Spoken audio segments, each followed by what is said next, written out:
আমি কৃষ্ণনাথ কলেজেরই ছাত্রী।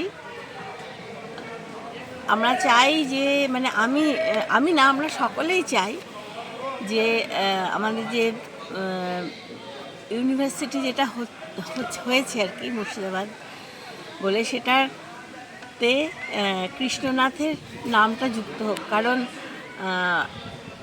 আজ থেকে বহুদিন আগে উনি এই স্বপ্নটা দেখেছিলেন, তো কাজে যিনি স্বপ্নটা দেখেছিলেন আজকে যখন সেটার বাস্তবায়ন হতে চলেছে, অথচ তিনি থাকবেন না, এটা আমাদের মুর্শিদাবাদ জেলার বাসীর পক্ষে এটা খুব কষ্টদায়ক এবং কিছুটা হয়তো আমরা অকৃতজ্ঞতার সামিলই হব।